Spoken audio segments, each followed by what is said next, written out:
Okay, welcome back. This is episode 21, and the two kinds of patterns.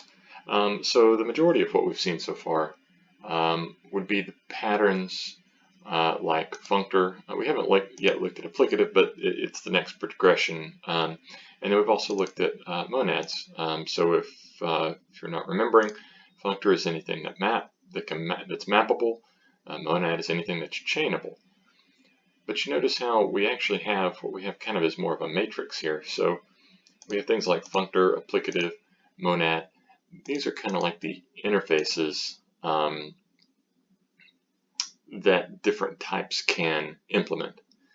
And the implementation for them can all be different. For each type can be different, assuming that they validate whatever laws that there are. So functor has its own set of laws. Applicative instances have their own set of laws, and so do monads.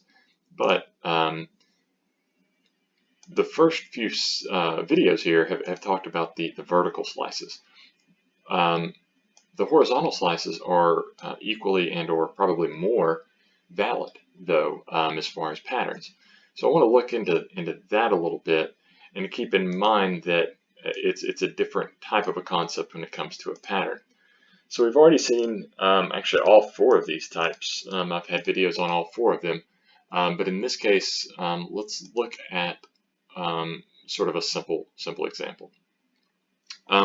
So division is something that everyone seems to understand, and as it turns out, it's a great way to show making it pure.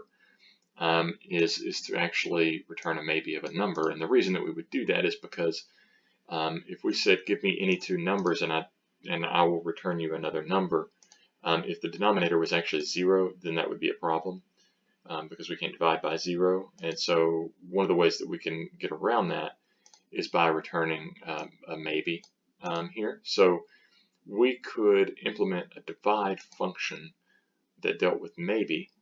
And so basically we're saying if the denominator is 0, return maybe nothing.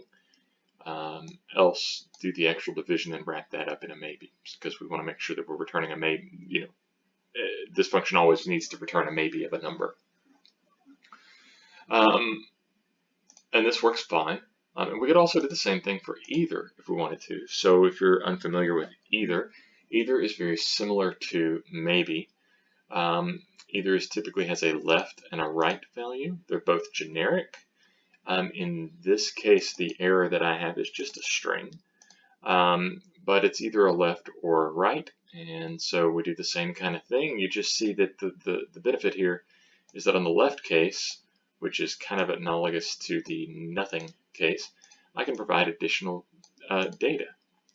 And so what this would actually look like, if we wanted to call these, we could maybe divide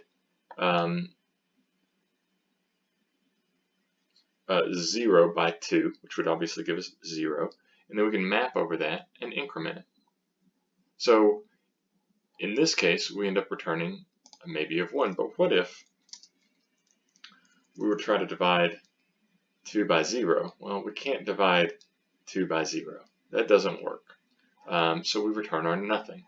We can still map over this. We can still continue our chaining or our piping of values. It's just that in this case, if it's nothing, it's just nothing. We don't get any additional information.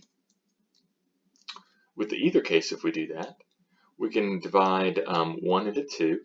We could chain over that. We could map over it if we wanted to as well. So let's see what that might look like. We could map an increment, and we need a dot. In this case, we get a right of 0.75. So we take 1, we divide it by 2, we increment over that, and we chain, and then we call either divide again, passing in 2. So we take 1 divided by 2 to give us half. We increment that to 1.5, and then we divide that by 2. And we get an either right.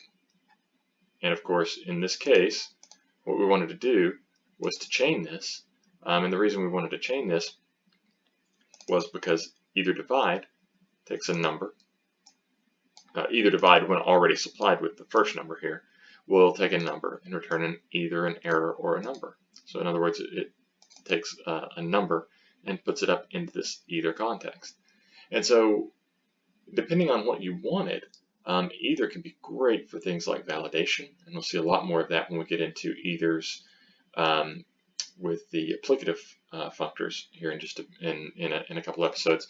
But you may not always want that. You may not need to pass this, and in that case, the maybe would work well.